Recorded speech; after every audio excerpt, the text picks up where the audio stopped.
दोस्तों नमस्कार, मेरा नाम रविकांत भारती है। हरियाणा के नूह में जैसे हिंसा फैला आप सभी को पता है, अब वहां नफरत के एक से एक रूप देखने को मिल रहा है। कुछ संघी पत्रकार जाके वहां पे ऐसा कृत्य कर रहे हैं और उसमें एक राजधर्म की पत्रकार, ये लेडीज है, भले ही यह महिला है लेकिन यह मनीष कश्यप की दीदी बनने का प्रयास कर रही है। वहां पे जाके मुसलमानों को ऐसे नीचा दिखा रही है, इसके बारे में हम लोग बात करेंगे। उसके बाद मैं बता दूं, ऐसे पत्रकार जो संघ छाप पत्रकार हैं, इनको ये नहीं दिखता कि बरेली में वो जाके कवर नहीं करेंगे। वहां पे मकानों पे लिखा है यह मकान बिकाऊ है, और कारण यह है कि वहां जो कांवड़ यात्रा हो रही है, आए दिन ऐसा उपद्रव और हुड़दंगई हो रहा है, उससे मुसलमान परेशान हैं और अपने सुरक्षा को लेकर चिंतित हैं। इसके बाद हम लोग जानेंगे कि ये देखिए, ये धनखड़ खाप है और यह खाप पंचायत की तरफ से यह अपील कर रहे हैं कि मेवाती हमारे भाई हैं, मेवाती का खून हमारा खून एक है।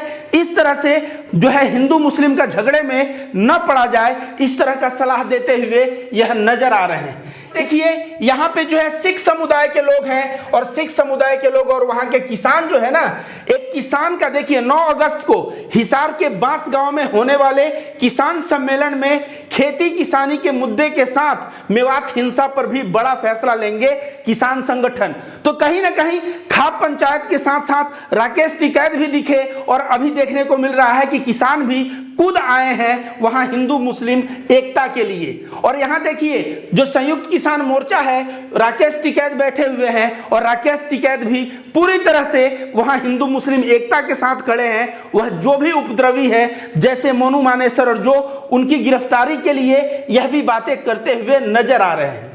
तो दोस्तों, ये बहन जी को अगर आप नहीं पहचानते हैं तो ध्यान से पहचान लीजिए। ये बहन जी एक चैनल चलाती हैं, द राजधर्म, और उस चैनल में काम करती हैं, और इनका दिन और रात का कार्य, शायद मनीष कश्यप जेल चला गया है तो यह अब कार्य क्या कर रही हैं कि मुसलमान दाढ़ी वाले को खोजती हैं। चाहे बंगाल जाएं चाहे कहीं, इनके चैनल पे वीडियो देख लीजिए, दाढ़ी वाले मुसलमानों को खोजेंगी, उनका इंटरव्यू करेंगी और बाद में थंबनेल लगा देंगी। अगर बंगाल जाएंगी तो थंबनेल रहेगा बंगाल के मुसलमान बांग्लादेशियों के साथ। इस तरह से बंगाल के मुसलमानों को बदनाम किया जाएगा। मेवात में पहुंच गई और वहां पे जाके मुसलमानों का इंटरव्यू की और नीचता की हद पार कर दी यह लड़की। इन्होंने क्या किया, ये अंकल देखिए, इनका उम्र लगभग देखिए 60, 65, 70 वर्ष का उम्र होगा। यह चल रहे थे तो कांप रहे थे, इनकी तबीयत खराब थी। यह माइक भिड़ाती हैं और पूछती हैं कि चाचा तबीयत खराब है क्या? तो चाचा कहते हैं हाँ मेरा तबीयत बहुत खराब है। तो ये कहती है मेहनत ज्यादा कर दिया था क्या पत्थर चलाने में? एक है मेरे बेटे का तबीयत भी खराब है, तो आपका बेटा भी ज्यादा मेहनत कर दिया था क्या पत्थर चलाने में? और इस तरह से यह लड़की, यह चाचा बार बार मुंह भी फेर रहे हैं, तो ये पास जा जा के कह रही है कि पत्थर चलाने में मेहनत ज्यादा हो गया है क्या? और उस इंटरव्यू पे अगर आप सुनेंगे तो यह सवाल कर रही है कि क्यों जब हिंदू यात्रा निकलता है तो मुसलमान पत्थर मारता है और मुसलमान हिंसा पे उतारू हो जाता है, जबकि मुसलमानों के त्योहार में हिंदू कुछ नहीं करता। मतलब ये चैनल का नाम तो रखी है राजधर्म, लेकिन केवल और केवल हिंदू जो नफरती हिंदू हैं उनकी तारीफ की पुल बांधना और दाढ़ी देख के मुसलमानों की खिंचाई करना, यही इनका काम रह गया है। और इनके चैनल का नाम तो देखिए, इनके चैनल का नाम है राजधर्म। अब राजधर्म जाके देखिए, अटल बिहारी वाजपेयी 2002 में कैमरा के सामने जब मोदी भी बैठे थे और पत्रकार पूछ रहे थे कि आप किस तरह का हिंदुस्तान चाहते हैं, तो अटल बिहारी वाजपेयी ने कहा था राजधर्म। उसमें बताया था न जन्म स्थान के आधार पे, न जात के आधार पे, न धर्म के आधार पे, न भाषा के आधार पे कोई भेदभाव नहीं। हम राज्य में जितने भी लोग रहते हैं उन सभी के लिए एक समान व्यवहार करना, यही राजधर्म है। और हमारा व्यवहार यही हमारे जनता के साथ है। यह अटल बिहारी वाजपेयी राजधर्म का परिभाषा बताते हुए नजर आते हैं। अब यहाँ राजधर्म में इनको राज तो हटा लेना चाहिए, क्योंकि राज अगर हिंदुस्तान को मानोगे तो इसमें मुसलमान, हिंदू, सिख, ईसाई सब रहता है। और दाढ़ी वालों की खिंचाई कर रही हो, मुसलमानों की खिंचाई कर रही हो, तो धर्म को हटा के ना यहाँ पे दूसरा कुछ लिखो जो तुम्हारे आइडियोलॉजी को फिट करे। राजधर्म लिख के और इस तरह से जो है मुसलमानों के प्रति भेदभाव करना, यह बहुत ही गलत कार्य है। और वैसे मनीष कश्यप का लग रही है कि मनीष कश्यप जेल चला गया है, तो इनको मनीष कश्यप का दीदी बनने का बहुत शौक है। तो मनीष कश्यप अपने कर्मों के कारण ही आज जेल में सजा काट रहा है और ये हिंदुस्तान है। इस तरह से नफरत फैलाने वाले लोग यह बचेंगे नहीं। मैं अनाउंस कर देता हूं, ये जो दीदी हैं राजधर्म वाली दीदी, ये भी जाएंगी जेल और चक्की पीसेंगी मनीष कश्यप के साथ, क्योंकि नफरत का जो एजेंडा फैलाता है उसका जो है एक न एक दिन जेल जाना निश्चित है। और मुझे शर्म आती है, एक महिला है, कहीं भी मुसलमानों के एरिया में जाती है, मुसलमान महिला देख के बोलते हैं आइए इंटरव्यू लीजिए, और माइक निकालने के बाद मुसलमानों को ही नीचा दिखाने का जो कार्य कर रही हैं, यह बहुत ही गलत है। इस तरह के पत्रकार जो है यह न्यूज नहीं दिखाएंगे कि यह मकान बिकाऊ है, यह मकान बिकाऊ है, यह मकान बिकाऊ है। और यह कहां लगा है? यह बरेली में लगा है। और आप सभी को पता होगा कि बरेली दंगे की आग में ना जलने वाला था। एक आईपीएस अधिकारी ने बरेली को दंगे की आग में झोंकने से रोक लिया और कांवरियों पे लाठीचार्ज करवा दिया। और इसके बाद क्या हुआ? इसके बाद उसका तबादला हो गया, वह बाद में हम लोग बात करेंगे। लेकिन बता दें, बरेली को नफरत में झोंकने का प्रयास किया जा रहा है। वहां के मुसलमान जो लिखे अपने यह घर बिकाऊ है, यह घर बिकाऊ है, यह घर बिकाऊ है, उनसे पूछने पे वे लोग कह रहे हैं कि यहाँ पे हम सुरक्षित नहीं हैं और हमारे बच्चों की भविष्य तो और भी सुरक्षित नहीं रहेगी। आए दिन कांवड़िया वाले उपद्रव कर रहे हैं, नया नया नियम निकाल रहे हैं और इससे जो है हमें बहुत परेशानी होती है। और इसके वजह से हम लोग दंगा फसाद और हिंसा नहीं चाहते हैं। हम लोग अपने सुरक्षा के लिए अपना मकान पे लिख दिए हैं यह मकान बिकाऊ है। बहन जी से मैं कहूंगा कि इस तरह का भी खबर जाके करिए कि किस तरह से हुड़दंगाई और उपद्रव की वजह से लोग फेडअप होके यह मकान बिकाऊ है का जो है बैनर ही घर पे लगा दिए हैं। थोड़ा इसको भी दिखाइए। इसके बाद मैं बताता हूं, देखिए गांव सवेरा ने यह ट्वीट किया है। धनखड़ खाप के प्रधान सर्व खाप पंचायत के ऑर्डिनेटर डॉक्टर ओम प्रकाश धनखड़ ने मेवात हिंसा को लेकर कहा, मेवाती हमारे भाई हैं, हमारे लोगों को उनके खिलाफ किसी भी तरह की हिंसा की गतिविधि में शामिल नहीं होना चाहिए। मतलब जो धनखड़ खाप प्रधान है वो स्पष्ट तौर से अपने समाज के लोगों को मैसेज दे दिया कि मेवाती हमारे भाई हैं और उनके खिलाफ जो हिंसा हो रहा है उसमें शामिल न हो। आप जरा इस वीडियो को देखिए। हमारे ही खून है, हमारा ही ब्लड है वो। और इनको जो कुछ है कि ये चून मंगे हैं ना, भीख मंगे, जो ये मंदिरों के ऊपर जिनका गुजारा चलता है, जो मांगते हैं, जो हमारे टुकड़े पर पड़ते हैं, ये लोग उकसारे हैं। और आजकल सरकार में इनका हाथ है। मेन संविधान को, लोकतंत्र को ये बर्बाद करने में तुले हुए हैं। हमारा इस दंगे फसाद से कोई मतलब नहीं है, कोई लेना देने नहीं है। हमारा भाईचारा बना रहे, हम अपने भाईचारे के साथ हैं। जो हमने पहले देखा था एक 2013 में मुजफ्फरनगर वाला कांड, फिर उसके बाद में देखा हमने 2016 में जाट आरक्षण वाला कांड, फिर उसके बाद में देखा हमने 2020 में किसान आंदोलन वाला, अब 2023 में ये महिला पहलवानों वाला, अब उसकी नीचे नीचे एक और ये छुपाया गया मणिपुर कांड।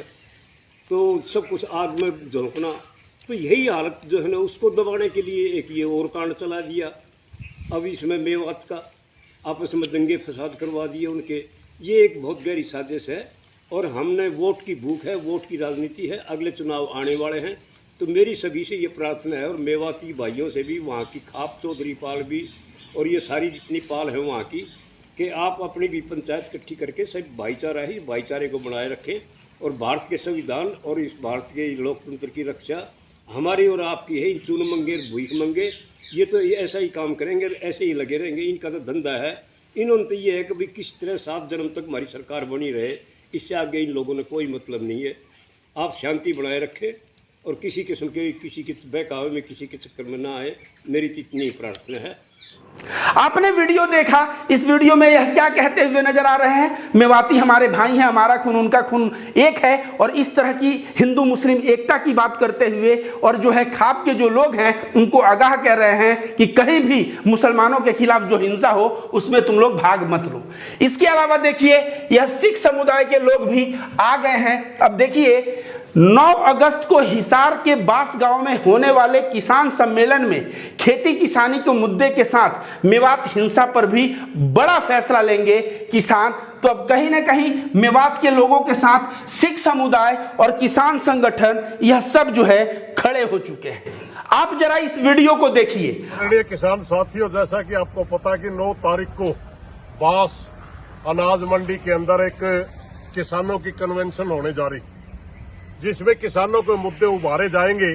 उसी में आज हरियाणा प्रदेश के अंदर जिस तरह एक आरएसएस द्वारा, बीजेपी द्वारा गुंडागर्दी फैला करके पूरे मेवात एरिया को डिस्टर्ब किया जा रहा है, वो भी एक बड़ा विषय होगा। मेरी प्रार्थना की ज्यादा से ज्यादा संख्या में मौजूद गांव के मौजूद व्यक्ति भी पहुंचे, किसान भी पहुंचे, ताकि हम उस माहौल के ऊपर भी खुली चर्चा करके एक प्रस्ताव पास कर सकें। ने इस वीडियो को देखा, इस वीडियो में ये लोग क्या कहते हुए नजर आ रहे हैं। ये लोग आह्वान कर रहे हैं कि 9 अगस्त को ज्यादा से ज्यादा मात्रा में लोग पहुंचे, ताकि वहां पे केवल किसानी और कृषि का ही मुद्दा नहीं, बल्कि जो हिंसा हुआ है मेवात में, हरियाणा को जो दंगे में ढकेलने का प्रयास किया जा रहा है, उसके ऊपर भी हम लोग चर्चा करें। और आप लोगों को बता दूं कि ये राकेश टिकैत को तो आप सभी जानते हैं, किसान आंदोलन का वह नेता जिसने सरकार को घुटने टेका दिया। यह राकेश टिकैत भी अब साथ खड़ा है मेवातियों के। देखिए क्या लिखा है। एसकेएम मतलब संयुक्त किसान मोर्चा ने कहा, सांप्रदायिक तत्वों द्वारा विगत में गौ तस्करी का झूठा प्रचार करके पहलू खान, अकबर खान, जुनैद, नासिर आदि पशुपालक किसानों को दिन दहाड़े हत्या किए जाने के बावजूद भी किसी को सजा नहीं दी गई। मतलब जो जुनैर, नासिर, इन सब की हत्या हुई, हत्या वो जो है पशुपालक थे और उनकी हत्या हो गई कि गाय को काटने ले जा रहे हैं और अभी तक हत्यारे बाहर घूम रहे हैं, तो इस पे सजा नहीं हुई। इसके लिए जो है क्रिटिसाइज कर रहा है संयुक्त किसान मोर्चा। आगे देखिए, संयुक्त किसान मोर्चा ने 31 जुलाई को नूह, गुड़गांव, पलवल और अन्य क्षेत्रों में की गई व्यापक हिंसा पर गहरी चिंता जताते हुए कड़ी भर्त्सना की है। इस हिंसा में 5 लोगों की जान चली गई। इसके अलावा गाड़ियों और दुकानों को जलाकर भारी नुकसान किया गया। संयुक्त किसान मोर्चा ने कहा, मेवात क्षेत्र में लगातार शांति व परस्पर सद्भाव को बिगाड़ने को लेकर लोगों को सांप्रदायिक आधार पर बांटने की योजनाबद्ध कोशिश की जा रही है। अनगिनत नाम संगठन के बाहर आ रहे हैं, जो बाहर से मेवात में आकर धर्म के आधार पर लोगों को लड़वाने के उद्देश्य से नफरत फैलाने की गतिविधि में शामिल हो रहे हैं। हरियाणा की भाजपा सरकार की ओर से राजनीतिक लाभ प्राप्त करने के लिए ऐसे तत्वों को संरक्षण मिलता है। ऐसे सांप्रदायिक तत्वों द्वारा विगत में गौ तस्करी का झूठा प्रचार करके पहलू खान, अकबर खान, जुनैद और नासिर आदि पशुपालक किसानों की दिन दहाड़े हत्या किए जाने के बावजूद किसी को भी सजा नहीं दी गई। ऐसा ऐतिहासिक किसान आंदोलन के दौरान भिन्न भिन्न समुदाय के किसान मजदूरों के बीच एकता स्थापित हुई, उसे तोड़कर भाजपा की सरकार कॉरपोरेट प्रस्त कृषि विरोधी नीतियां थोपने की खेल रच रही है। संयुक्त किसान मोर्चा ने आरोप लगाया कि हिंसा की गंभीर आशंकाओं के बावजूद धार्मिक यात्रा के बहाने आक्रामक आयोजन की अनुमति देना यह दर्शाता है कि सरकार ऐसी घटना को करने पे लोगों की पालेबंदी करवाना चाहती थी। भाजपा शासित मणिपुर में इसका जीता जाता उदाहरण है, जहां ऐसे कांड हो रहे हैं जिनसे मानवता भी शर्मसार हुई। इसके बाद लिख रहा है, हरियाणा संयुक्त किसान मोर्चा कई लोगों की मृत्यु पर अफसोस प्रकट करता है और हिंसा व आगजनी से जिनको हानि हुई है उनके प्रति संवेदना प्रकट करता है। एसकेएम ने सुप्रीम कोर्ट के न्यायाधीश से हिंसक घटनाओं की न्यायपालिक जानकारी करवाकर सच्चाई सामने लाए जाने की मांग की और यह गंभीर चिंता का विषय है कि प्रदेश भर में सांप्रदायिक संगठनों की ओर अब परस्पर सद्भाव बिगाड़ने की कोशिश की जा रही है। मेवात और प्रदेश की जनता से संयुक्त किसान मोर्चा अपील करता है कि वह इन तत्वों को अलग थलग करे और अपने परंपरागत भाईचारे को किसी हाल में न बिगड़ने दे।